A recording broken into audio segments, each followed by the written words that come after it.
Hola, buenas tardes. Hola. Bueno, pues ya Chana me presentó, pero quiero agradecerles a el equipo de trabajo que hizo el favor de contactarme y de pedirme que participara con ustedes.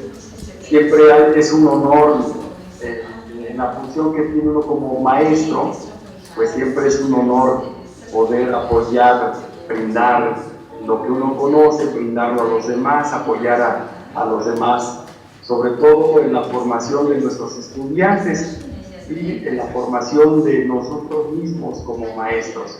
Me pongo a sus órdenes y muchas gracias por dedicar su tiempo para escuchar esta presentación.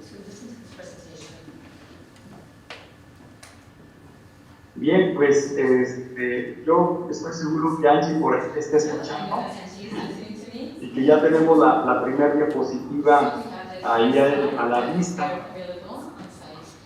Así es. Bien. Entonces, la charla me decían que platicara sobre lo que es el sistema educativo en México, pero la idea también es, si no conocemos la historia de México en relación a lo educativo, pues es más difícil comprender por qué la realidad educativa de México actualmente es así. Entonces, la tradición en México siempre es conocer la historia del país, conocer la historia de México para poder comprender la actualidad que se vive. Y iremos con la segunda diapositiva. También el conocer el contexto. Yo creo que la situación educativa siempre está ligada con la situación económica. La situación económica siempre está ligada con la parte social. Y en esta segunda diapositiva les presentaba yo el índice de competitividad internacional que el Instituto Mexicano para la Competitividad utiliza esta información que se genera para ubicar en qué situación de desarrollo económico se encuentra actualmente México. Y bueno, este índice tiene varias subcategorías o varios subíndices que de una u otra forma pues ubican a México en una situación, digamos que del índice, la medición que se hace de los países que participan en este proceso de medición. México se ubica en el lugar 36 actualmente de todos los países que son evaluados en este índice de competitividad. Y en esa situación, digamos que México en este grupo de países se ubica en una posición no muy favorable, pero está dentro del margen de a mitad, digamos, en el punto medio, ¿no? En la media tabla, como decimos aquí en México. Vamos a la diapositiva siguiente, Angie, a la número 4. Entonces, dentro de los subíndices o de las categorías que se mencionan en este índice de competitividad internacional, lo más relevante es que México se va desarrollando económicamente, va avanzando en las categorías o en los subíndices que tienen que ver con el desarrollo económico, pero la parte social, la parte de la sociedad no se mueve tan rápido como en el sentido que se mueven los indicadores económicos. Entonces, aun cuando todavía se ha disminuido la tasa de analfabetismo, en México todavía existe una gran cantidad de población que tiene 15 años o más de edad, donde todavía esta población no sabe leer y escribir. O sea, el sistema educativo todavía no ha podido hacer lo suyo y es población que no ha tenido acceso a la educación. Hay otro rubro, vamos bien aquí, en velocidad. Sí, bien, excelente. Y otro rubro es la mortalidad infantil, que también se ha podido ir disminuyendo, y los embarazos entre los adolescentes. Y sin embargo, pues decía yo al principio, no hay una velocidad igual a la que se estaba desarrollando en los últimos años en la parte social, como se ha venido desarrollando los indicadores económicos. Vamos a la siguiente, a la número 5. Bueno, los cambios políticos en México también determinan mucho, el ámbito político determina mucho lo económico, y México tenía una tradición por muchos años, de 80 años, en los que había un modelo, o en los últimos años se había definido un modelo económico, de desarrollo económico, pero cuando viene el cambio de administración, digamos, de un partido político, de un grupo político a otro grupo político, en ese sentido, cuando vamos a platicar más adelante de esto, pero cuando viene un cambio del partido que se llama aquí en México Partido Revolucionario Institucional, que es el que estaba gobernando ya por más de 80 años, hay un cambio y las personas, la población piensa que este cambio pues va a traer grandes transformaciones a México, pero en cambio cuando llega el Partido Acción Nacional, llegó el presidente Fox a ser presidente de la República, se esperaba una transformación distinta, pero más adelante voy a manejar mi hipótesis de por qué no hubo esa transformación, sino que más bien hubo una continuidad. Recientemente, en el mes de diciembre, toma posesión Andrés Manuel López Obrador con otro partido, y es lo que se espera, que ahora sí haya una transformación distinta. Y al decir distinta no significa que sea buena. Ya veremos en algunos datos más recientes que están permitiendo que el país no tenga una seguridad en su desarrollo. Y los miembros del Instituto Mexicano de la Competitividad mandan un memorándum cuando ya saben que gana Andrés Manuel López Obrador la presidencia de la República, mandan un memorándum al presidente pidiéndole que de acuerdo a los datos que se tienen, se recomienda una continuidad en las reformas educativas específicamente y en las reformas energéticas, pero con una previsión, pero pues la realidad nos está pintando distinto. Ahora, les decía que ustedes vienen a Guanajuato. Hablar de México pues no es hablar de algo homogéneo, de algo donde el desarrollo económico sea en todas partes igual. Tenemos la Ciudad de México, que es la capital de la República, en una situación de desarrollo muy favorable, pero tenemos ahí en el mapa que ustedes están observando en la diapositiva 6, en esa diapositiva ustedes observan que el mapa de la República Mexicana se pinta de distintos colores, donde hay un índice de competitividad muy alto en la Ciudad de México, y ustedes verán al sur, donde está el estado de Chiapas, donde está San Cristóbal de las Casas, por decir una referencia, donde está completamente oscuro, o sea, un desarrollo totalmente bajo. Toda la parte sur del estado, como son Michoacán, Oaxaca, Guerrero y Chiapas y Veracruz, hay un desarrollo económico y social más bajo. Ustedes van a Guanajuato, estamos en una situación media alta. De los 32 entidades federativas que conforman la República Mexicana, Guanajuato se encuentra en el 15º lugar dentro de esos 32. Quiere decir que Guanajuato está en un punto medio, o sea, no es muy pobre, pero tampoco es muy rico como Nuevo León o como la Ciudad de México. Entonces, Guanajuato, sin embargo, en la parte económica, ustedes verán en la parte derecha, el Producto Interno Bruto per cápita de Guanajuato. Un problema que se tiene a nivel nacional es que, si bien el país avanza, pero las políticas sociales y las políticas económicas no permiten la distribución de la riqueza. O sea, mientras los índices macroeconómicos anuncian que México hasta el momento va bien, pero la cuestión es que la distribución de la riqueza entre la población no es muy adecuada, no es muy favorable. Per cápita, por cada uno de los habitantes, diríamos que en Guanajuato tenemos que son 134,970 pesos los que son los ingresos por cada persona económicamente activa, en edad económicamente activa en Guanajuato, lo que equivale en dólares norteamericanos, equivale a 7,026 dólares.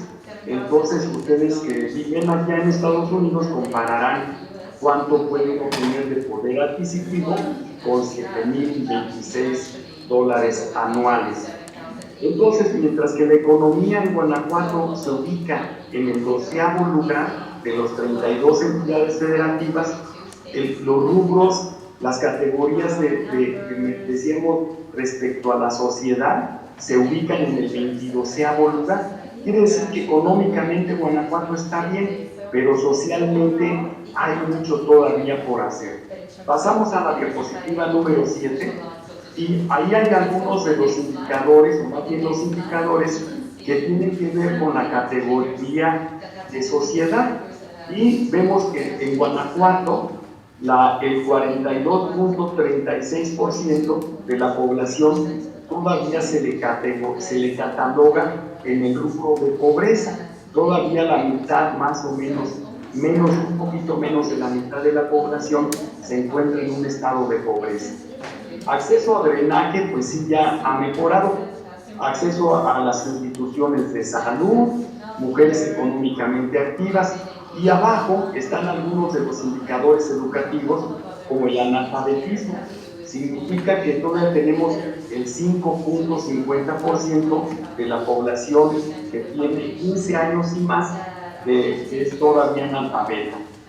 La escolaridad, aquí de acuerdo a los indicadores también internacionales, la escolaridad se mide a partir de que el niño o la persona ingresa a los 30 años a la escuela, aunque ingresan a edad más temprana al preescolar. Pero el preescolar, el indicador no contabiliza los años de preescolar como años de escolaridad, sino a partir de los 6 años, cuando entran a la escuela primaria, a partir de ahí se empieza a contar los años de escolaridad. Significa que en promedio la población de 15 años y más tiene una escolaridad de 8,4 años cursados. Eso significa que aquí en México está de 3 a 5 o 6 años está el preescolar, de 6 a 12 años, o sea, si el alumno va cursando y no reprueba, a los 12 años termina la educación primaria y a los 12 años ingresa a cursar la secundaria, que es de 3 años, que es, lo terminaría su escuela secundaria a los 15 años de edad. Entonces significa que el grado promedio de escolaridad significa que apenas estarían cursando a mediados del ciclo escolar, cursando el segundo grado de escolaridad de secundaria. Ese es el promedio, el grado promedio escolar en Guanajuato.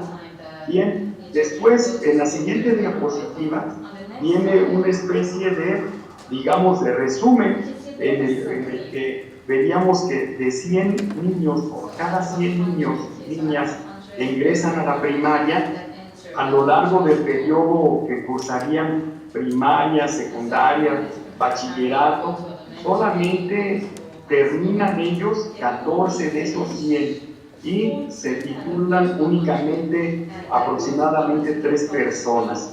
O sea, aun cuando hoy en día el presidente de la República ha determinado que la educación universitaria o tecnológica de nivel licenciatura es obligatoria. Pero pues, al final de mi presentación voy a terminar con una sentencia no muy agradable, pero en esta gráfica vemos la realidad. Por cada 100 habitantes que logran ingresar a la primaria, solamente 3 obtienen un título universitario de licenciatura o de ingeniería. Vamos a la siguiente diapositiva, que es la número 9, y entramos a la parte de política educativa, un poco de historia.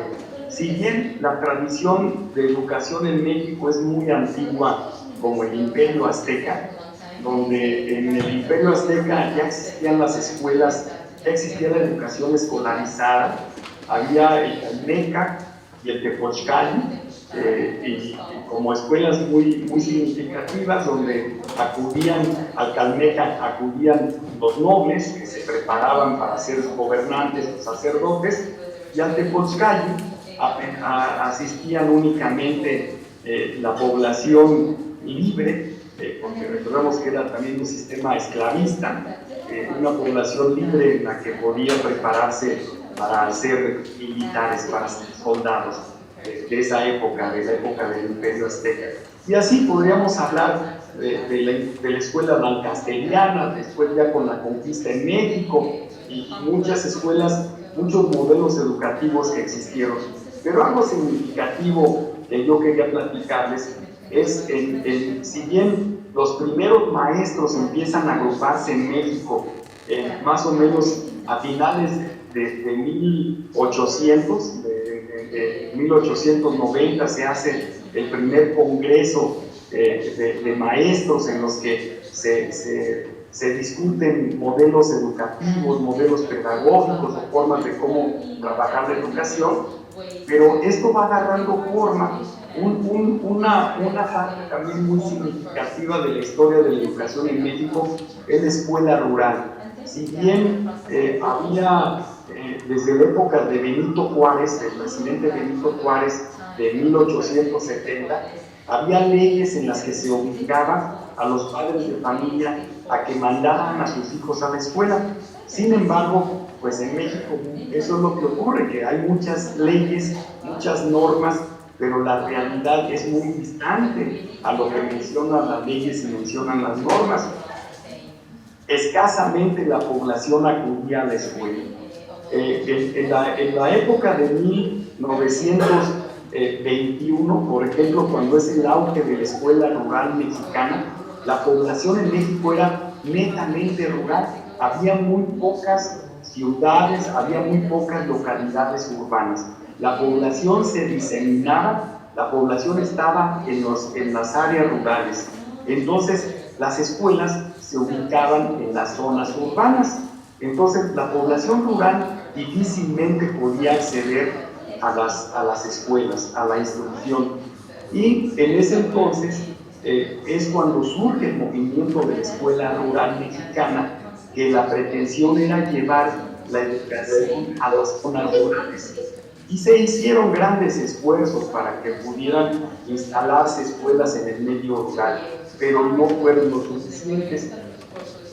Alguno de los caudillos de la revolución fue Plutarco Elías Calles. Hubo un periodo que, aunque él ya no era el presidente, pero hay una frase muy conocida aquí en México que eran otros ya los presidentes, pero decían, aquí vive, en la casa donde vivía el presidente había un letrero que decía, aquí vive el presidente, pero que el que manda vive en la casa de enfrente. Entonces, realmente quien mandaba en esa época era Plutarco Elías Calles. Y Plutarco Elías Calles, quien ya no era presidente, sino era expresidente, seguía ordenando las cosas en México. Y es famoso su grito de Guadalajara en 1934.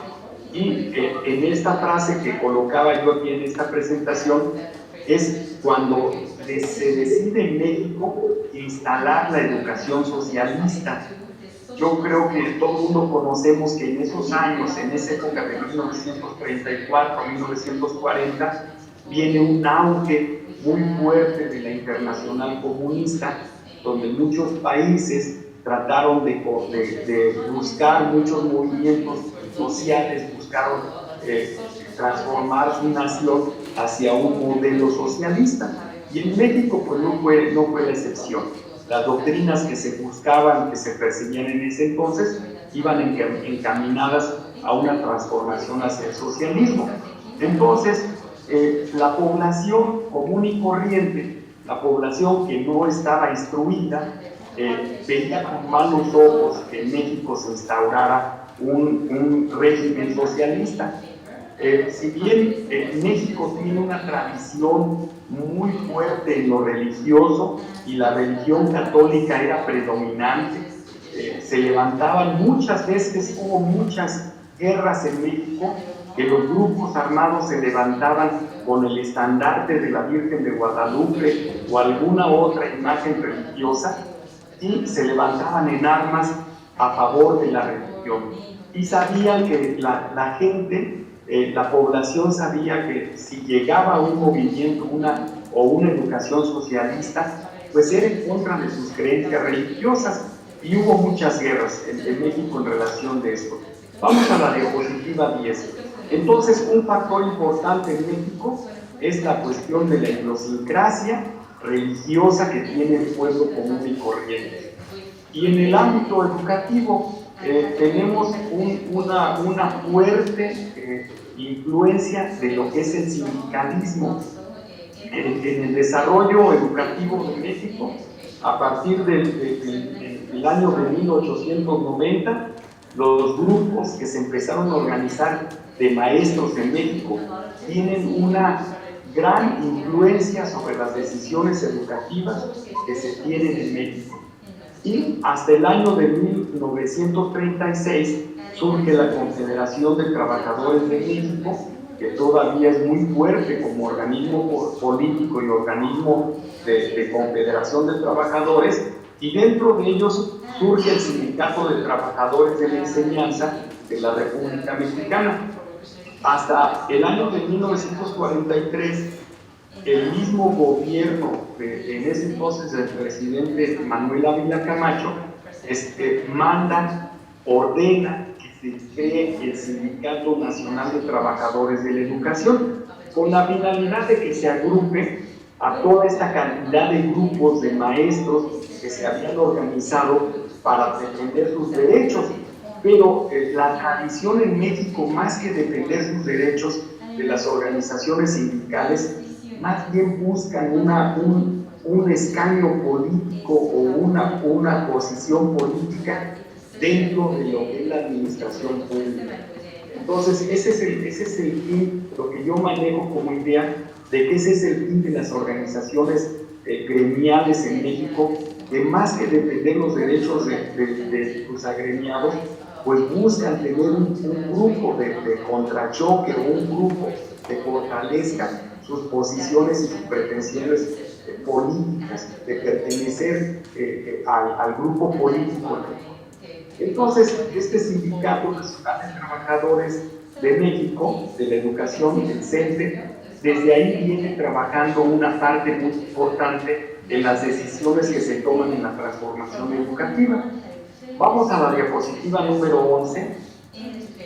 Y ahí hablamos de que también a partir de 1946, cuando ya está terminando la Segunda Guerra Mundial, en esta relación que establece México con Estados Unidos de Norteamérica, a partir de 1946 vivimos una influencia muy grande de las políticas económicas y de las políticas sociales y por supuesto de las políticas educativas con relación a los organismos internacionales actualmente, pero en ese entonces ligados a los acuerdos que tenían colaboración con el gobierno de los Estados Unidos.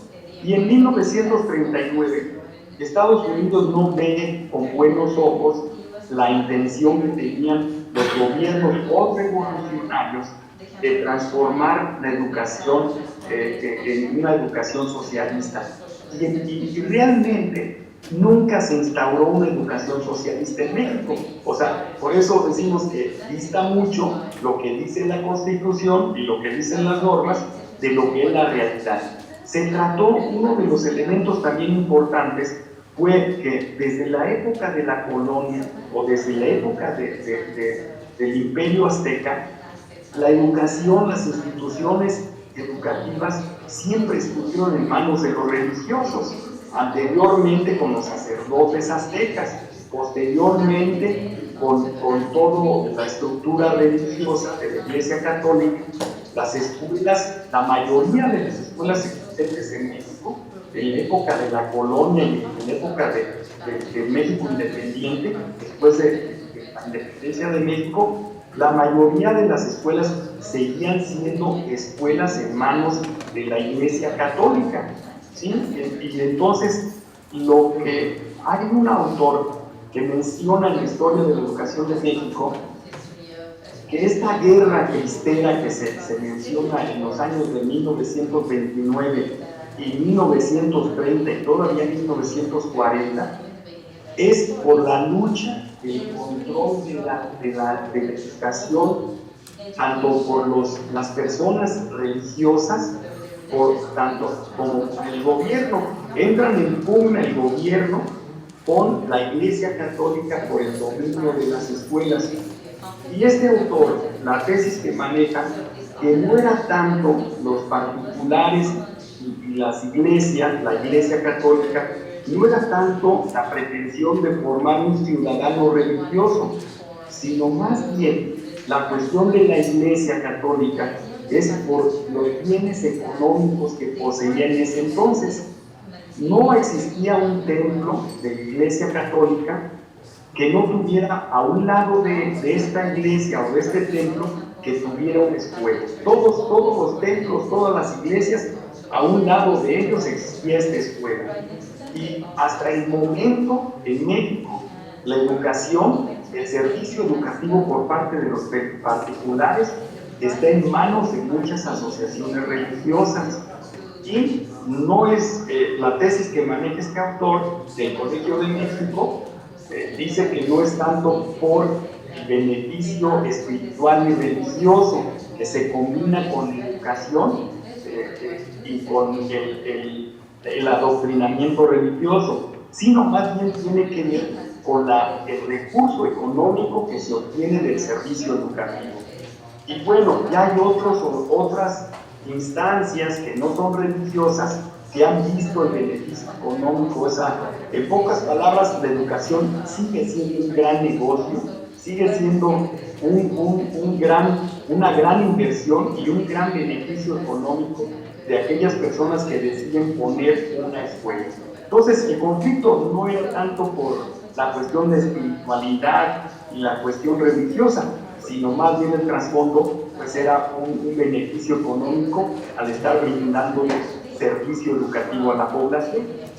Y desde 1946, el artículo tercero que habla sobre la educación en México sigue mencionando que debe ser laica, que debe ser gratuita, y bueno, los carismas, los adjetivos que van adquiriendo en cada época. Por ejemplo, en ese entonces, después de la Segunda Guerra Mundial, decía que tenía que ser nacionalista, que tenía que ser democrática y que tenía que ser humanista. Algo más sobre esa época también que quería comentarles es que se pretendía, pues, lo que ya había dicho, quitarles de las manos a las organizaciones o agrupaciones religiosas, quitarles el poder de la educación. Pero hasta nuestros días sigue habiendo una gran parte, ya no tanto en educación básica, sino en educación media superior, muchas de las instituciones educativas y muchas escuelas de prestigio siguen estando en manos de las organizaciones religiosas. Una de ellas es la Universidad Iberoamericana, que está extendida, la universidad está extendida a lo largo y a lo ancho de todo el territorio mexicano y sigue teniendo muchas escuelas, universidades que pertenecen a los jesuitas. Y no es malo, yo creo que yo he trabajado muchos años en administración pública y el presupuesto que tenemos para apoyar las escuelas de educación básica, educación media superior, el presupuesto que tenemos no sería suficiente sin el apoyo de las escuelas particulares, muchas de ellas de estas organizaciones religiosas, para poder llevar la educación a las distintas poblaciones. Y bueno, en este periodo de 1940 a 1980 se busca hacer una campaña para disminuir el analfabetismo, renovar los planes y programas de estudio, construir escuelas en el medio rural que nunca se había podido lograr, y también se busca cómo capacitar a los maestros, porque en aquella época todavía los maestros, que a una persona que si sabía leer y escribir y hacer operaciones como algunas de álgebra, pues ya lo enrolaban como maestro para que enseñara a leer y escribir a los demás. Entonces se creó un instituto de capacitación del maestro para que pudieran capacitarse. Se impulsa la enseñanza técnica y el impulso de los libros de texto gratuitos. Aquí en México, los libros de preescolar, de primaria y de secundaria son gratuitos. Ya de educación media superior, de educación superior, pues ya no lo son. Hay que adquirir el paquete, hay que comprar, los padres de familia tienen que comprar sus libros, los estudiantes universitarios tienen que comprar sus libros. Vamos a la siguiente diapositiva, a la número 13, donde hablamos sobre el plan de educación de 11 años. Esto, cuando estamos en México, pensamos que es privativo de México. Cuando hacemos estudios comparativos de la educación en varios países, es una ola que se viene en todos los países también de Latinoamérica y en países europeos también, por supuesto, que los planes de estudio, todo el proceso que se vive en la Rusia, en la esa época de hacer planes quinquenales y de hacer planes a largo plazo, muchos de los países capitalistas o desarrollados, pues también copian estos modelos de planeación y se busca hacer planes más a largo plazo. Ustedes recordarán que en los años 60 se hace el informe Coleman, muy famoso, ¿verdad?, de que empiezan los primeros censos con relación a los datos que nos dan cuenta de los indicadores educativos, y en México, con una excepción, también se empiezan a hacer censos donde se obtiene información, diagnósticos educativos, y pues nos damos cuenta en esa época de que las normas, las leyes estipulan una frase que la educación debe de extenderse a la población. Sin embargo, en esa época todavía faltaba mucho por hacer. Algo también significativo es el movimiento estudiantil y de maestros universitarios en 1968. Todos sabemos que en 1968 la primavera de Praga, los movimientos en la Unión Americana, en Estados Unidos, sobre la libertad, la paz, y en México también se hace un movimiento de estudiantes que termina con la matanza de Tlatelolco de muchos estudiantes y maestros, un movimiento reprimido por el gobierno. Sin embargo, los grupos que estuvieron luchando en esa época, los grupos políticos de estudiantes y de maestros, logran ejercer una presión muy fuerte sobre el gobierno federal, y además, después del movimiento de 1968, muchos estudiantes que pertenecieron a ese movimiento político se introducen dentro del gobierno federal y desde ahí hacen promoción para una reforma. En la siguiente diapositiva, en la número 14, se establece la Ley Federal de Educación de 1973, donde este grupo de personas que fueron estudiantes del movimiento del 68, muchos universitarios, al colocarse en los puestos administrativos del gobierno, presionan y promueven para que la educación se expanda más en México. Y aun cuando podemos decir que en 1940 se decía que la educación era obligatoria, pero puede ser obligatoria, pero si no existe en la comunidad rural, en el pueblo pequeño, no existe la escuela, pues no podemos hablar de que haya acceso. Entonces, se hace mucha énfasis en esta ley en ampliar, llevar las escuelas al medio rural y buscar que la escuela, la educación, tenga como objetivo la transformación de la economía y la organización social. En esta época también hay un movimiento poblacional en México muy importante. La población que vivía en el medio rural empieza a emigrar a los centros urbanos, a las ciudades. Esto se dice debido a dos factores. Uno, que se abandonó el campo, o sea, las políticas de apoyo al campo, a los cultivos, a los sembradíos y cosechas.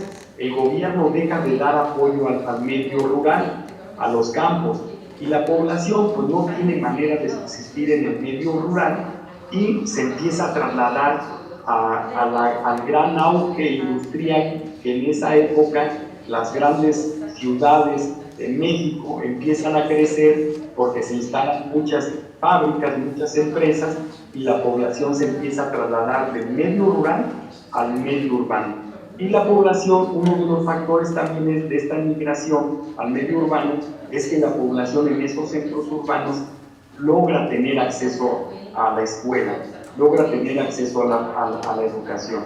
Vamos a la diapositiva 15, y aquí este periodo se le llama el periodo del proyecto modernizador, que va de 1970 a 1982.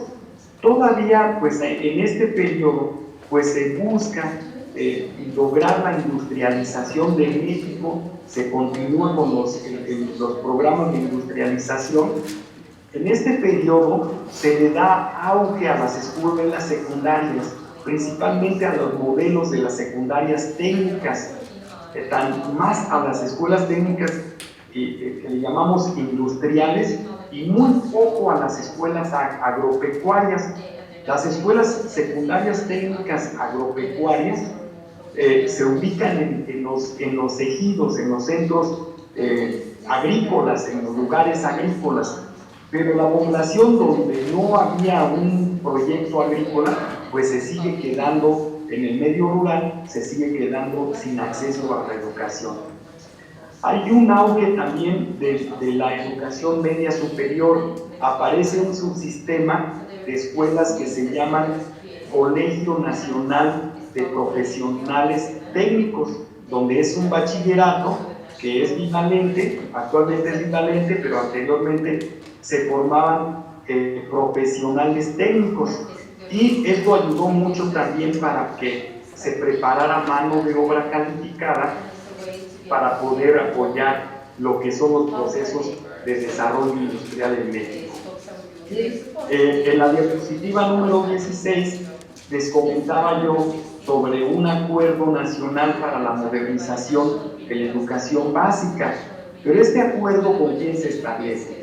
Este acuerdo se establece entre el gobierno federal y los gobiernos de los estados de la República, con el Sindicato Nacional de Trabajadores de la Educación, con este sindicato que es el único, es un solo sindicato que agrupa a todos los maestros de la República Mexicana, y con una representación de los padres de familia, de las asociaciones de padres de familia. Este acuerdo, se dice pues que se establece este acuerdo, pero no por condiciones propias del gobierno mexicano, sino que aquí viene desarrollándose un proceso de, digamos, de apoyo de los organismos internacionales, como es el Banco Mundial, el Banco Interamericano de Desarrollo, y la introducción de México a la Organización para la Cooperación y el Desarrollo Económico, la OCDE. Y entonces es cuando México, digamos, en este proceso de globalización, México adopta, con apoyo de estos organismos internacionales, adopta las políticas de globalización adoptan las políticas de desarrollo internacional. Y se habla en este momento ya de la calidad de la educación.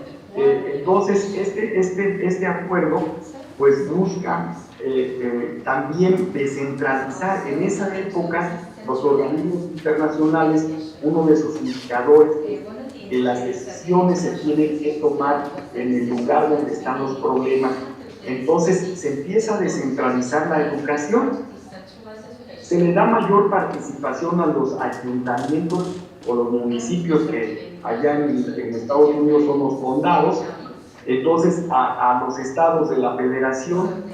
Este acuerdo permite que los servicios educativos y el presupuesto se transfiera a cada una de las entidades federativas. Entonces hay un proceso de descentralización y de desconcentración de la administración educativa. Esto permite tomar decisiones más rápidas, porque si algunos padres de familia están protestando porque en su comunidad o en su localidad no existe una escuela secundaria, entonces acuden con el gobernador del estado, de un estado, y el gobernador tiene la decisión, el secretario de Educación tiene la decisión de instalar la escuela, lo que no ocurría con anterioridad. Había que hacer el trámite hasta la Ciudad de México, que es la capital de la República Mexicana, para que allá se tomara la decisión de si se fundaba o no se fundaba la escuela.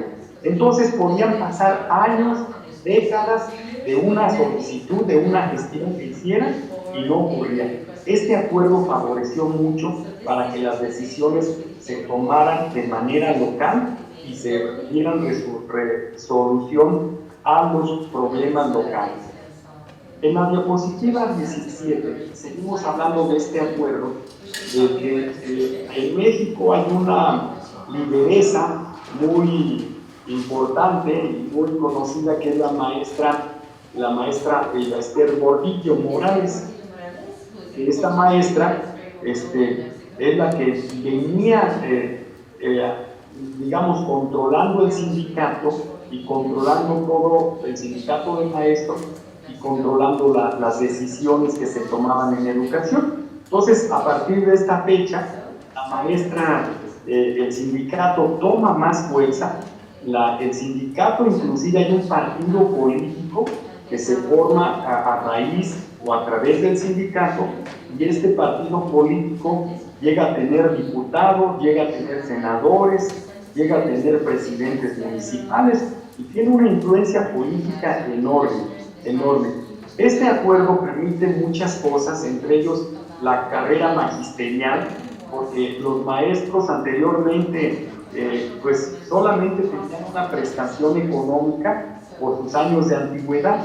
Cada 5 años, cuando un maestro cumplía 5 años, se le agregaba un concepto, que aquí en México le llamamos quinquenio, y que se le agregaba como un adicional a su ingreso económico regular. Entonces los maestros ganaban un poco más. La diferencia es cuántos quinquenios tenía un maestro de antigüedad, y de acuerdo a ese número de quinquenios o de años trabajados era su salario.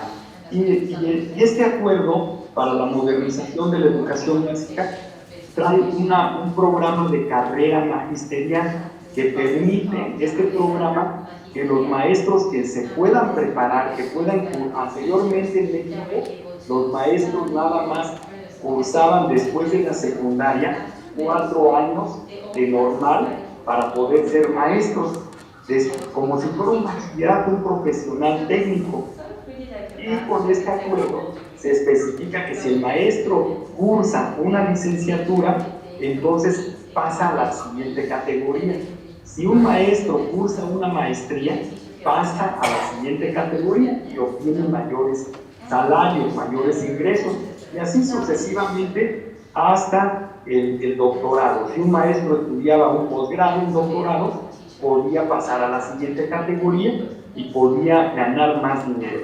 Pero los maestros, se dice, muchos analistas comentan que todo esto fracasó, porque los maestros en México podían adquirir sus certificados, sus títulos, pagando a las instituciones de educación superior su colegiatura, y no había necesidad de que pudieran ellos demostrar que tenían aquellos conocimientos. Pues esto desató muchos procesos de corrupción que obligaron pues a que se cuestionara este programa de despegue salarial de los maestros. Y pasamos un poquito a la diapositiva, pasamos a la diapositiva 18, donde viene otro acuerdo. En México así es, los acuerdos políticos siempre tienen que establecerse. Si no hay acuerdos políticos, las cosas se derrumban. Entonces, en el año 2008 se establece la Alianza por la Calidad de la Educación, pero decíamos que esta alianza, igual que el acuerdo para la modernización de la educación básica, este acuerdo y ahora esta alianza es parte también de las políticas de los organismos internacionales, del Banco Mundial, del Banco Interamericano de Desarrollo y de la OCDE. Es todavía parte de la política internacional que se le exige a los miembros de la OCDE llevar a cabo estas transformaciones y estos desarrollos en lo político, en lo económico y en lo social y en lo educativo. Entonces, esta alianza pues nuevamente se establece con el sindicato y la injerencia, hay un dato que decíamos en la última viñeta, dice, la injerencia del sindicato se extendió a los puestos de mando de la Secretaría de Educación Pública.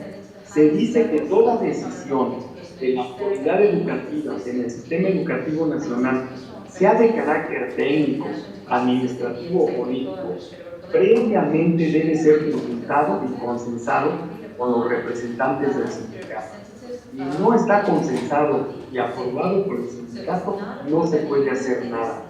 Inclusive en este periodo, una figura muy importante de la administración pública en el sector educativo fue un subsecretario de Educación Básica Normal, que era ni más ni menos que yerno, o sea, se casó con la hija de la maestra Esther Gordillo, y la maestra Esther Gordillo, para todas estas negociaciones, les dijo, pues tiene que estar mi yerno allá en la administración como subsecretario para que se dicten las normas y las leyes educativas.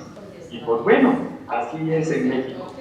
Pasamos a la siguiente diapositiva. Algo importante ahí es que también el sindicato siempre está aliado con el gobierno federal, o el gobierno federal busca la alianza con el sindicato.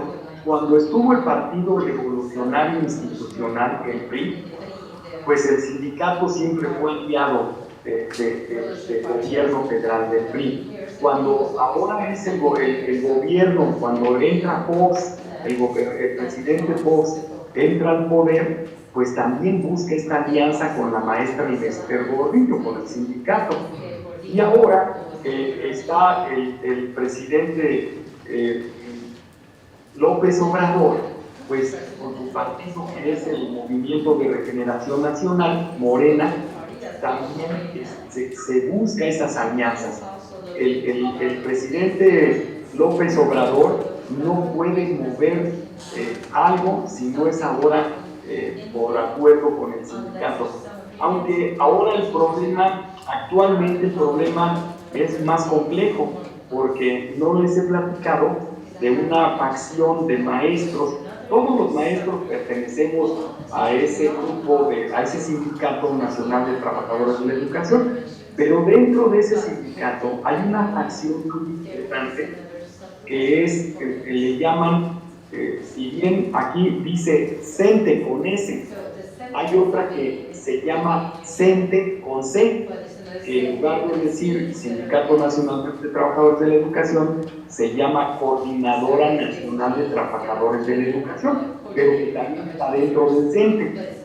Pero es un grupo que no está de acuerdo con los dirigentes del CENTE.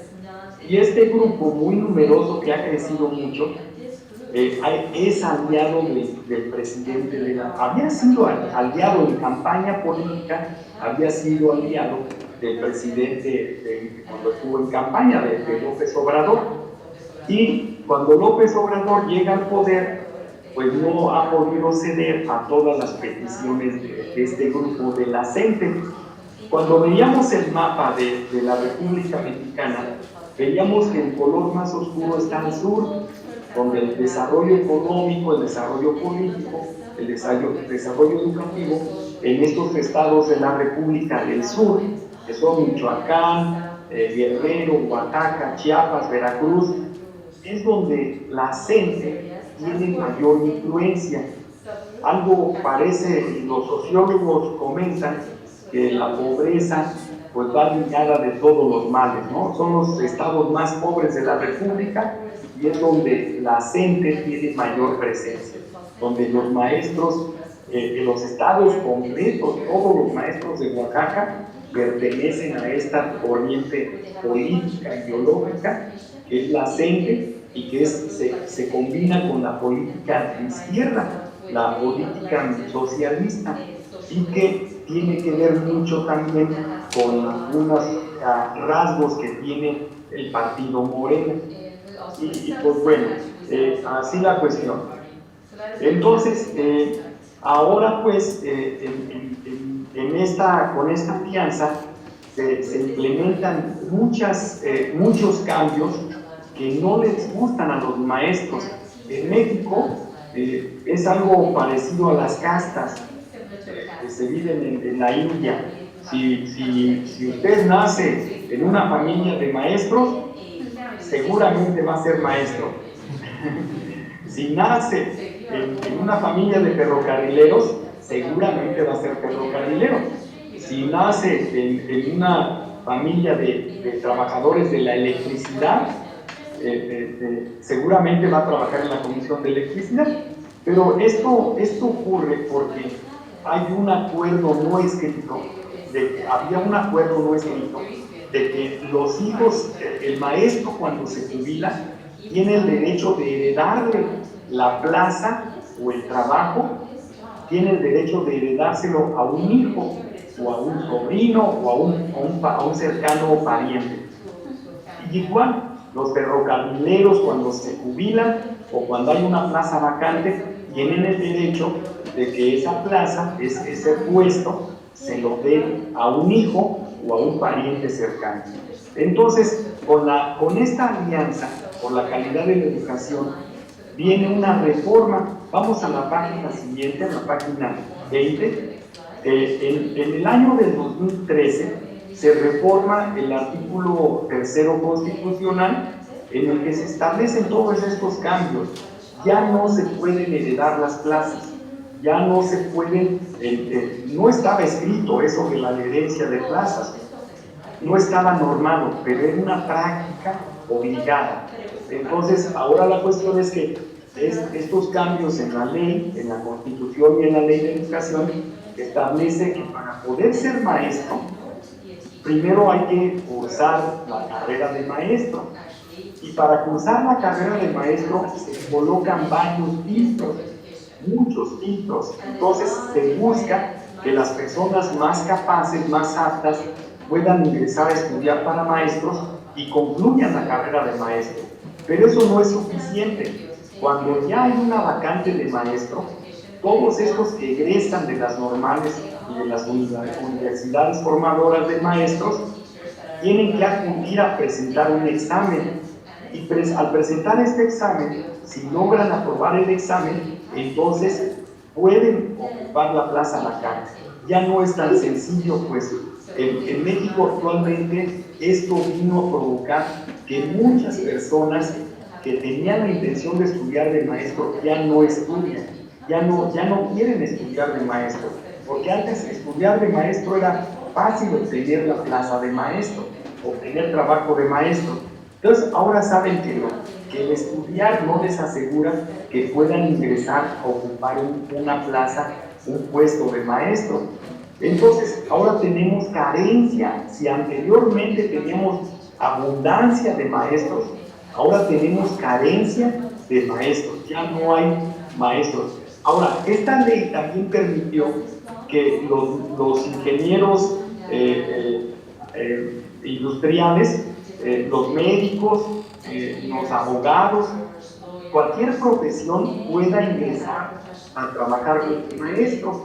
Si yo estudio como ingeniero industrial o ingeniero químico, puedo ir a ocupar las clases de química a la secundaria.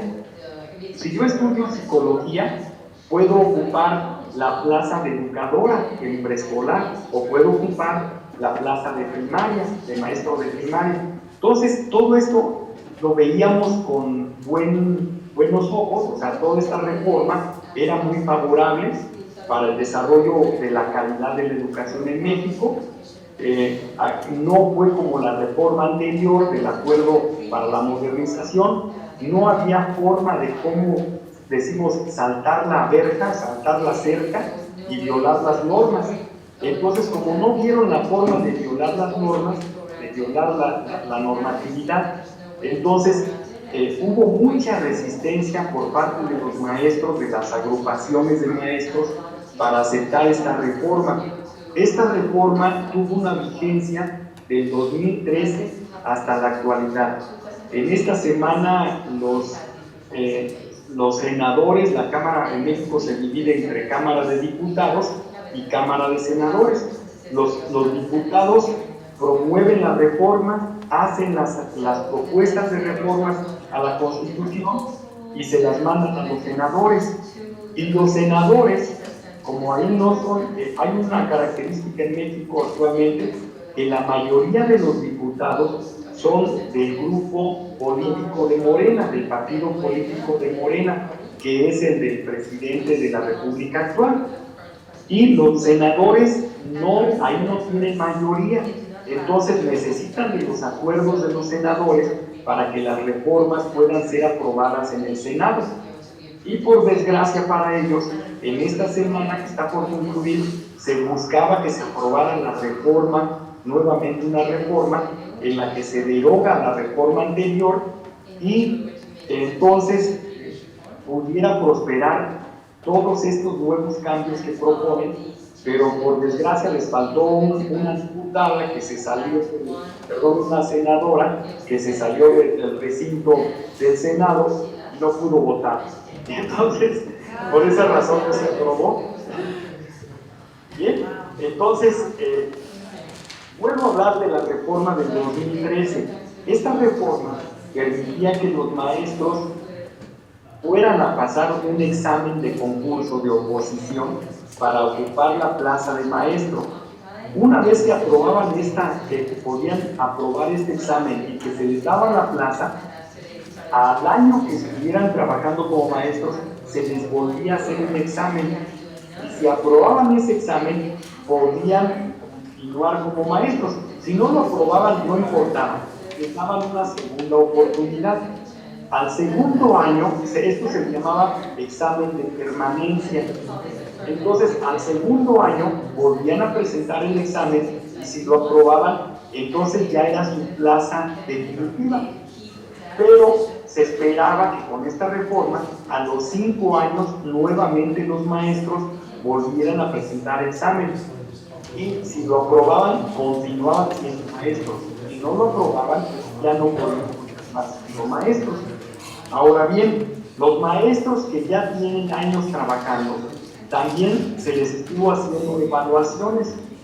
Y si los maestros no aprobaban esa evaluación, se les condicionaba para que se prepararan, se mandaran a curso y se prepararan para que cuando viniera nuevamente al año el examen para que lo presentaran, pudieran aprobarlo. Pero si no lo aprobaban, tenían hasta 3 oportunidades, 3 años para ir a cursos y 3 oportunidades para presentar el examen. Y si no lo aprobaban, entonces se les iba a cambiar de ser maestros de grupo, atender directamente a los estudiantes, se les iba a cambiar a un trabajo administrativo de escritorio. Todo eso no ocurrió porque todo eso se empezó a instrumentar en el ciclo escolar 2014. Y entonces apenas este año pues se terminó de evaluar a todos los maestros. Algo también referente a esta reforma, lo veremos pues, eso es, todo el mundo hablaba que era una reforma laboral más que una reforma educativa. Bueno, la cuestión es que también para estas evaluaciones se creó en la diapositiva número 21 el Sistema Nacional de Evaluación Educativa, que se creó el Instituto Nacional para la Evaluación de la Educación. Entonces, este Instituto Nacional estuvo durante estos años evaluando el sistema educativo, no solamente a los maestros, sino estuvo aplicando evaluaciones y estuvo marcando la política de transformación del sistema educativo mexicano, de tal manera que se hizo un censo y se dijo, oigan, en esta escuela no hay sanitarios, en esta escuela no hay pizarrones, y entonces toda esa información obligó a que el gobierno federal, el gobierno estatal, volteara a ver las condiciones de infraestructura que tenían las escuelas, y se obligó también a que reparara las escuelas, a que las pusiera en condiciones mejores, ¿sí? Pero esa autonomía que tiene este organismo que es el Instituto Nacional para la Evaluación de la Educación. Bueno, también se establecieron un manual de perfiles para los maestros, que tampoco no existía. Existe entonces un manual para la maestra de preescolar, para el maestro de primaria, para el maestro de educación física, para el maestro de química, para el maestro de educación artística, para el maestro de historia, y así también se hizo un manual de perfiles para el director de la escuela, para el subdirector, para el supervisor escolar. Y sobre eso se empezó a trabajar para perfeccionar el perfil y el desempeño de nuestros maestros. Pero pasamos a la diapositiva número 22. La reforma educativa pretendía con este modelo educativo estos 5 componentes, que es el planteamiento curricular, hacer un nuevo diseño curricular.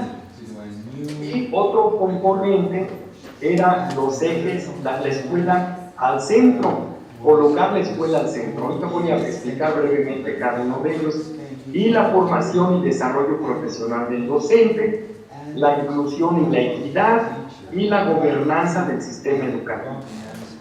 Para ello, lo único que se alcanzó a trabajar en esta administración del presidente Peña Nieto fue el rubro de la escuela al centro y el rubro de la formación y desarrollo profesional docente. Entonces, por eso hubo muchas críticas. Se dijo que esta reforma, más que ser una reforma educativa, era una reforma laboral. Desafortunadamente no se alcanzaron a trabajar los siguientes, los demás ejes del modelo educativo. Este año 2018, 2019, se empezó a implementar la nueva currícula. Pasaríamos entonces, decía yo que iba a explicar cada uno de ellos. El planteamiento curricular era hacer una nueva currícula, hacer un nuevo currículum, un nuevo plan y programas de estudio para la educación preescolar, primaria, secundaria y bachillerato o media superior. La escuela al centro significaba que las necesidades que tenga cada una de las escuelas, los gobiernos municipales, estatales y federales tenían que atender las necesidades de mobiliario, de infraestructura y de equipamiento de las escuelas. Y esto tampoco no ocurrió como tal. La formación y desarrollo profesional del docente, el Sindicato Nacional de Trabajadores de la Educación dejó de atender las demandas de los maestros y vio con buenos ojos convertirse el sindicato se ha transformado y se ha convertido en un promotor de la bolsa de valores. ¿Cómo? Promueve, tiene en sí mismo, tiene instituciones financieras que cotizan en la bolsa de valores. Y entonces ahora se ha dado a la tarea de promover entre los maestros los ahorros para colocarlos en estas empresas financieras que cotizan en la bolsa de valores. Y algo también elemental que han hecho, han constituido asociaciones, algo parecido como si fueran universidades, no son universidades, sino como grupos de consultores, de las cuales el sindicato le vende o le estuvo vendiendo al gobierno federal, le estuvo vendiendo cursos para los maestros. Entonces se dedicó ahora a capacitar maestros o a hacer empresas de capacitación de maestros en lugar de defender los derechos de los trabajadores. Y el otro eje, que es el de inclusión y equidad, pues ya tiene también varios años trabajándose la inclusión de las personas con necesidades educativas especiales y con discapacidad. Se le ha estado haciendo adaptaciones a los espacios físicos de infraestructura de las escuelas, como son rampas, como son sanitarios para discapacitados, y se ha mejorado un poco ahí. Y la gobernanza del sistema educativo significa que se le ha dado autonomía, se pretendió darle autonomía a las escuelas para que las escuelas tomaran sus propias decisiones. Ahorita vamos a ver cómo son esas decisiones que se pretendía dar. Pasamos a la diapositiva 23. Ahí hay un círculo que en este año, en este ciclo escolar 2018-2019, se propone, se trata de implementar este nuevo plan y programas de estudio. Este plan y programas de estudio está dividido en tres grandes bloques. Uno de ellos tiene que ver con lo que son la formación académica, donde está el lenguaje y comunicación, que es el español y es las lenguas extranjeras. Se pretendía que todas las escuelas también ofrecieran como un segundo idioma el inglés, y aquellas instituciones educativas de población indígena ofrecieran 3 idiomas. Uno que sería la lengua indígena, la lengua de origen, el español y también el inglés. Y así tendríamos también el pensamiento matemático, y tenemos también lo que serían las ciencias. Y el otro bloque es el área de desarrollo personal y social, que también tiene sus áreas de trabajo, que son educación artística, educación física y educación emocional. Todo esto es nuevo para los maestros en México, porque, pues bueno, habíamos visto educación física, educación artística, pero no habíamos visto la educación socioemocional, o sea, cómo comportarse para sí mismo y comportarse para los demás. Y hay otro bloque, que es el área de autonomía curricular. En una tira cómica de una revista que en los años 70, 80 del siglo pasado era muy famosa aquí en México, que se llamaba Cero en Conducta, que era de unos maestros subversivos. Ellos pusieron una vez una tira cómica donde decían al niño de preescolar, se le dice: dibuja una flor, una rosa, y le dice el niño a la maestra: ¿y de qué color la dibujo? Ah, pues claro, las rosas son rojas, dibújala. Y entonces la dibuja el niño. Cuando el niño está en primaria, y la maestra o maestro le dice: dibuja una flor, y el niño ya sabe que la debe de dibujar roja, ¿verdad? Y cuando el niño pasa a la secundaria, dice, el maestro les propone que dibujen una flor, perdón, y el niño le dice: oiga, ¿y tiene que ser una rosa? No, dice: hay muchas flores, puedes dibujar la que tú quieras. Y dice: pero ¿y de qué color la ilumino? Del color que tú quieras. Y el niño dice: es que tú me tienes que decir de qué flor y de qué color. No, dibuja la que tú quieras. Y el niño empieza a llorar. Entonces, algo semejante nos pasó a los maestros. En este bloque de autonomía curricular, el maestro tenía la ventaja, tenía la posibilidad de hacer su propio diseño de su clase, de su materia. y el maestro no quiso. El maestro dijo, ¿cómo diseño? ¿Cómo se hace el diseño curricular? Maestro, pues tú sabes diseñar, sabes hacer tu diseño curricular. Las maestras y los maestros se pusieron a llorar. Bueno, no se pusieron a llorar, se pusieron a copiarse, a buscar en internet algunos diseños de cursos, y aquí era la variedad de cursos cual quisiera el maestro. El maestro podía diseñar la clase de huertos, de horticultura, de florería, de dibujo, de karate, de lo que el maestro se imaginara.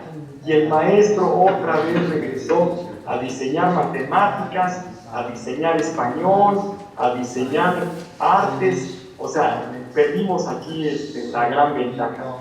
Entonces, pero lástima, porque esto, bueno, esperemos que dure más tiempo, que se tarden en diseñar el nuevo modelo educativo, el nuevo plan y programas. Esta administración del presidente López Obrador tarde más tiempo en diseñarlo, y esto todavía está vigente para este año.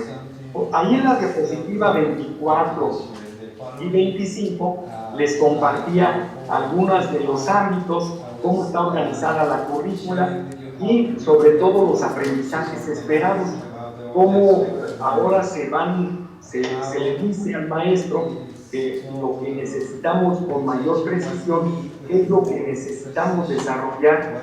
Este plan de estudios, este programa de estudios está diseñado con base a aprendizajes esperados, que son propiamente como indicadores de lo que se pretende lograr con cada niño. Son muy precisos, y anteriormente el programa anterior del 2013 estaba diseñado con base a competencias, pero que estas competencias fue muy difícil, pues cada cambio que va ocurriendo es muy difícil que el docente lo vaya comprendiendo. Nunca captamos en sí cómo diseñar estrategias didácticas para poder trabajar lo que es las competencias, y ahora se buscó que fuera más preciso el indicador para que el docente hiciera su planeación de sus estrategias didácticas con mayor precisión. Bueno, pasamos a la diapositiva 26, donde está lo de la escuela al centro. La escuela al centro se busca que tenga mayor autonomía escolar, pero de manera ordenada. Esto se buscaba 4 prioridades y 6 condiciones para que la escuela pudiera funcionar. Las 4 prioridades, cada una de nuestras escuelas pretendía mejorar los aprendizajes de la lectura, la escritura y las matemáticas, de hacer un alto, evitar el abandono escolar. En Guanajuato, cada año se nos van de las escuelas 5,000 estudiantes de educación primaria únicamente. 5,000 estudiantes que muchas veces dicen que es la población que emigra hacia los Estados Unidos. Las familias emigran, se van, pero en la noticia sabemos de que se ha frenado la migración. Es muy difícil que las familias puedan de manera ilegal irse hacia los Estados Unidos, pero sin embargo la deserción sigue siendo muy notoria. Y otro prioridad es la normalidad mínima. La normalidad mínima parece un absurdo, pero se tiene que enunciar.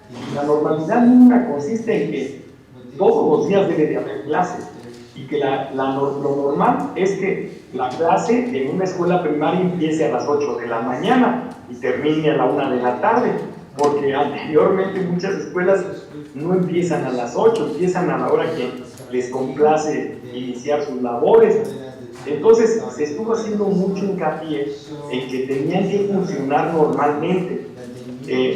Cuando inicia el ciclo escolar en el medio rural, no llega el maestro. Los niños pueden pasar todo el mes de agosto y septiembre y no llega el maestro a la comunidad rural por muchos trámites burocráticos o porque no encontramos un maestro que contratar. Entonces hay muchas cosas todavía que salvar en México y aquí en Guanajuato.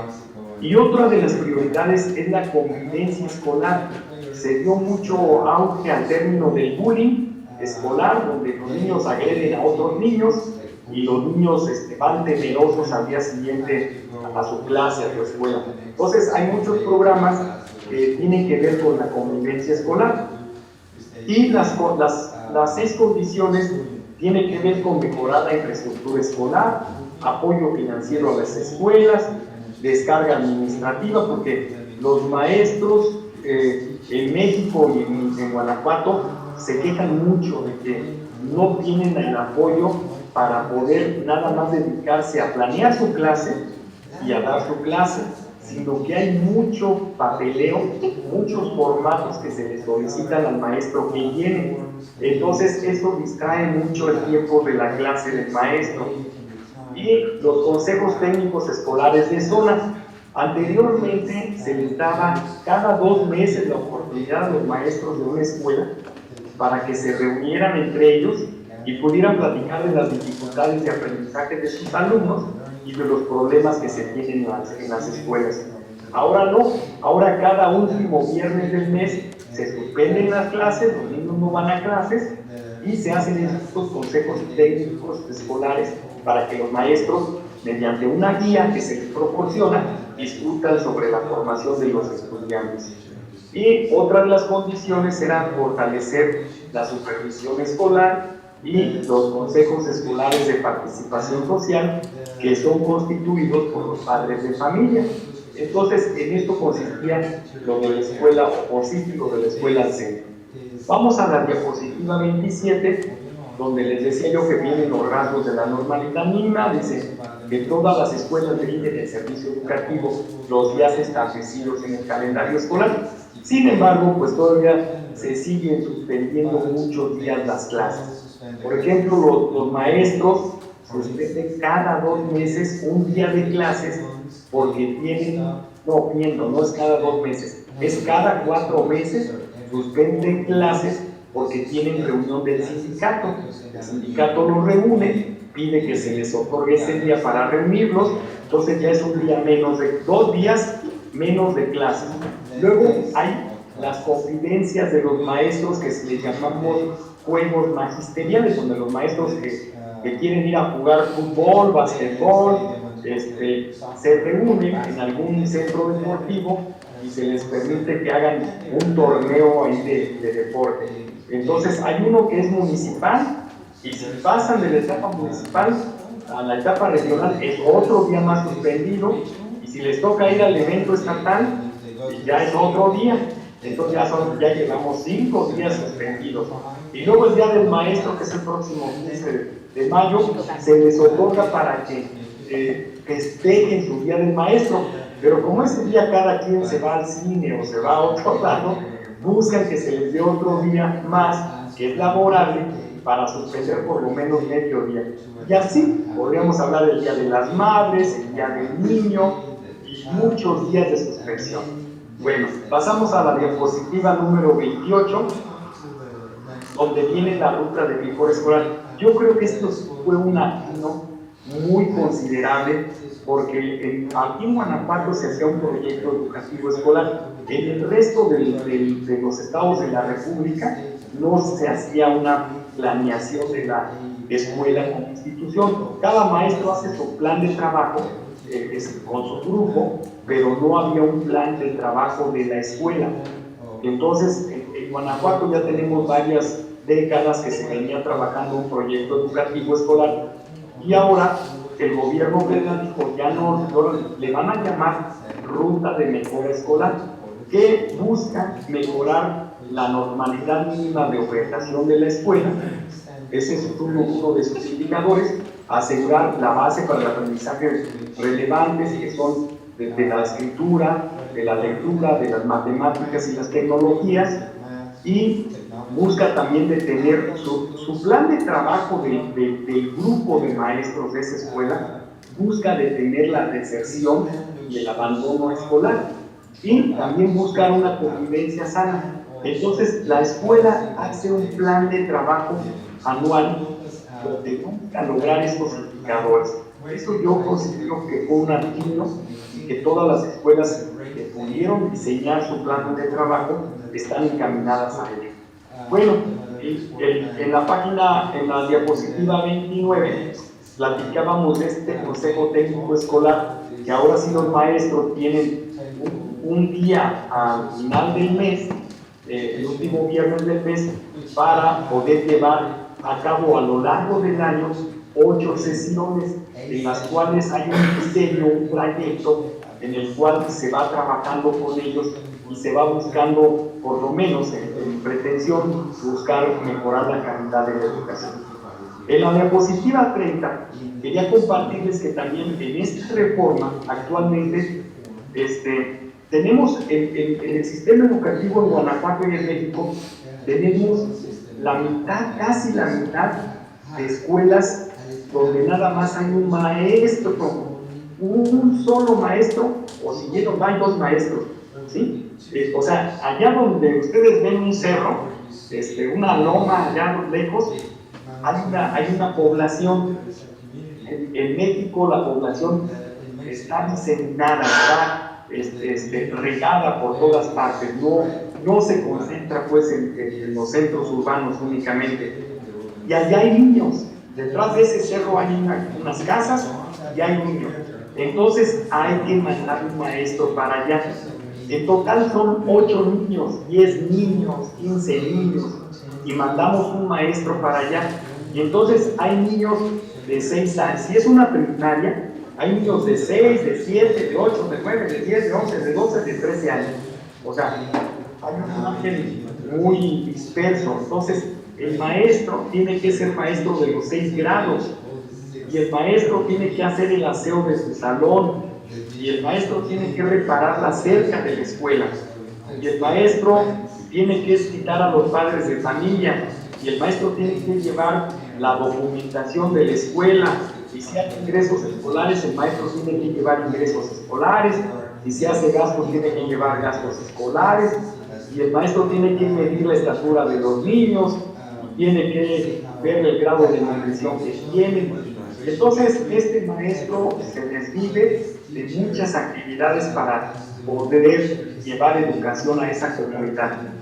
Este modelo que les explico aquí en la página 30 es de una escuela de organización completa.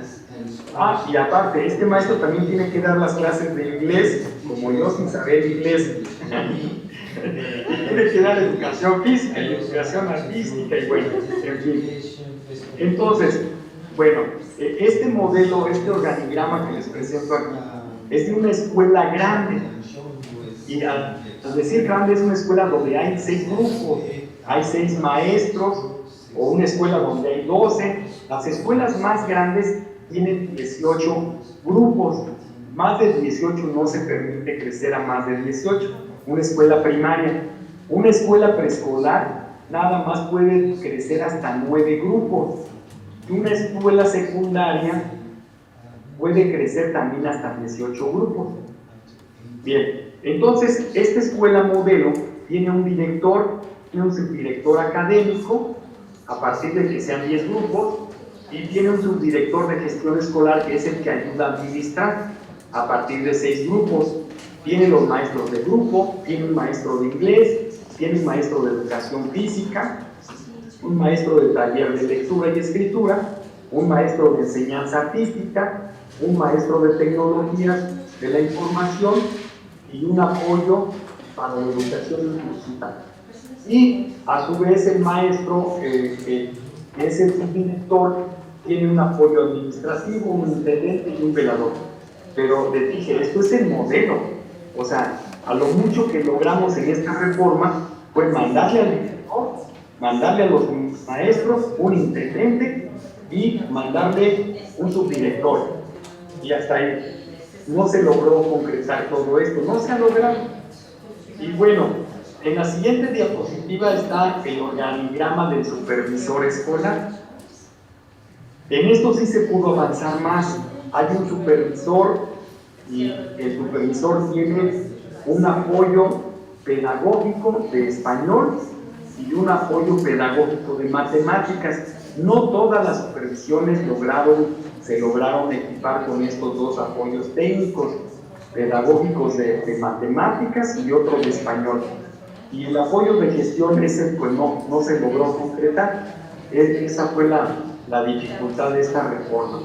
Pasamos a la diapositiva 32, donde colocaba yo, en los días que les preparé esta presentación, todavía no se podía dar forma a la propuesta de la reforma, a los cambios que se pretendía con esta administración de Manuel López Obrador. Pero lo que se pretende, pues, en esta nueva reforma de México, con los cambios políticos, desafortunadamente, vivimos también esos cambios de modelos educativos que no se logran concretar, no se logran llevar a cabo, probar, cuando apenas están intentando, ya llegan otros. Entonces, ¿qué pretende esta nueva reforma? Desaparecer el Instituto Nacional de Evaluación de la Educación, que era esa, perdón, que es autónomo, que toma sus decisiones propias y puede evaluar y criticar el sistema educativo que tiene el gobierno. Este va a desaparecer y se va a formar, se va a crear un instituto nuevo, que es como un instituto que depende ahora del Ejecutivo. Entonces, el problema es que va a ser juez y pájaro. Va a estar evaluando lo que el presidente de la República le diga que evalúe, y lo que no le convenga al presidente de la República que se evalúe, eso no lo va a diagnosticar. Esa es la crítica que los educadores y los pedagógicos hacen hacia esta nueva reforma que se vislumbra. Y otro punto es que se creará el Centro Nacional de Revalorización del Magisterio, que viene a sustituir lo que es el mérito académico del maestro, ¿verdad? Que también los críticos de este gobierno consideran, pues, que va a haber corrupción.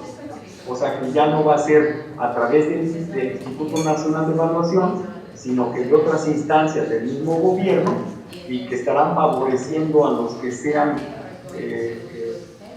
digamos, adeptos de la ideología del presidente. Otro cambio es que la educación ahora la colocan, pues, no hay cambio, que tendrá que ser gratuita. Anteriormente la educación superior no estaba considerada como obligatoria. Obligatoria significa que el Estado, las instancias del Estado están obligadas a proporcionar educación a quien la demande, ¿verdad? Entonces ahora va a ser demandada la educación superior, y en ese sentido se espera que así sea. Y pues son algunos de los cambios que se pretenden. El derecho de los maestros para acceder a un sistema permanente de actualización y formación continua. Si se viene nuevamente el escalafón, pues los maestros van a estar buscando estudiar un posgrado para poder acceder a niveles de salario mejores, y entonces va a prestarse otra vez a que las instituciones se corrompan y vendan casi los títulos de posgrado. Y también se busca darle atención prioritaria a las escuelas formadoras de docentes o formadoras de profesionales de la educación, porque si bien es cierto se abandonaron en los sexenios anteriores, se le dio más auge a los tecnológicos y a las universidades, más no hacia las normales. Inclusive se pretendía que las normales, que son las formadoras de los maestros, desaparecieran. Y la obligatoriedad de incluir en los planes y programas la formación de valores, el civismo, la historia y la cultura. Y se pretende también un programa indicativo de 30 o 40 años que permita darle continuidad a una política educativa del Estado. Bueno, pues yo creo que aquí la pretensión también de este grupo político, como todos también de cualquier facción, pretenden perpetuarse en el poder. Entonces se espera, ojalá que fuera bueno y se perpetuara, pero si no es bueno y perpetuable, pues va a ser doble problema, ¿no? Entonces es lo que buscan.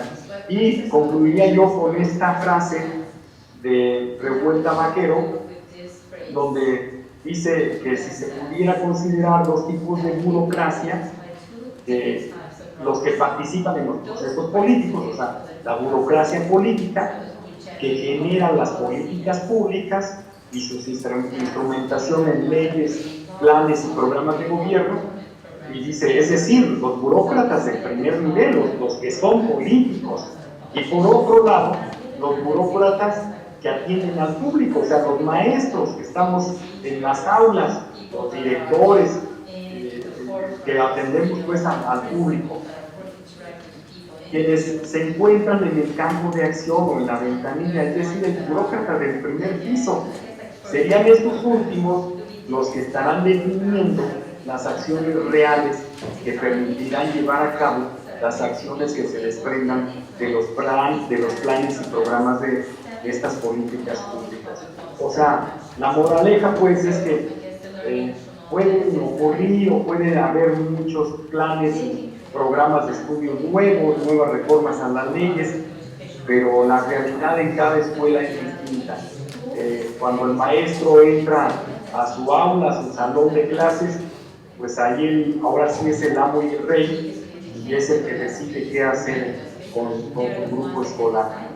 Mientras no tengamos los maestros así como que al administrativo, al supervisor, al director, que nos está vigilando de lo que hacemos, lo que decimos, pues yo creo que tenemos esa libertad todavía de trabajar lo que más nos convenga con nuestros estudiantes y lo que nosotros seguimos creyendo que es lo mejor humanísticamente hablando para ellos. Pues muchísimas gracias por su atención.